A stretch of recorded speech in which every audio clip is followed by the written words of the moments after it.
விஜய் வந்து சிஎம் ஆகக்கூடாது, பவருக்கு வரக்கூடாது, அதை தடுக்கிறதுக்கு வந்து ரஜினி அங்கே போயிருக்காங்க. வேறு ஏதோ 2 பெரிய பார்ட்டியை வந்து சேர்க்கணும்னு சொல்லி பேசுகிறாங்க அப்படின்னு சொல்லி விமர்சனங்கள் வெளியே வருது. அந்த சூழ்நிலையில் தான் அதெல்லாம் பேச முடியுமா? அப்படி பேசுகிற ஒரு தரங்கெட்ட ஆள் ரஜினிகாந்த் இல்லை. அது வந்து தெளிவுபடுத்துகிறேன். எனக்கும் விஜயருக்கு வந்து ஒரு ஜெனரேஷன் கேப், கிட்டத்தட்ட 25 இயர்ஸ் டிஃப்ரென்ஸ். நான் முதலையே சொல்லியிருக்கேன். நான் வந்து விஜயை வந்து நான் இதை கம்பேர் பண்ணிக்கிட்டா அது எனக்கு நல்லது இல்லை, கெட்ட பேர். விஜய் என்னை பற்றி கம்பேர் பண்ணிட்டா அவருக்கு நல்லது இல்லை. சின்ன வயசுலேருந்து அவர் பார்த்துட்டு இருக்கார். அவர் சிஎம் ஆனதில் எனக்கு என்ன போகிறாங்க?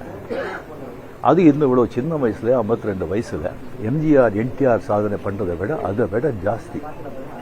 கம்ப்ளீட்டாக சென்டர் பிஜேபி எவ்வளோ பெரிய பவர்ஃபுல் சென்டர். இங்கே 2 பெரிய கட்சிகளை எதிர்த்து தனி ஆளை வந்து ஜெயிச்சிருக்காங்க. அது நம்ம சினிமா இண்டஸ்ட்ரியில் இருந்து.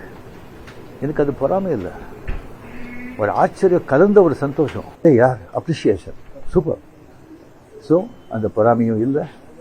விஜய் அவர்களுக்கு வந்து நிறைய எதிர்பார்ப்புகள் இருக்குது ஜனங்க மத்தியில்.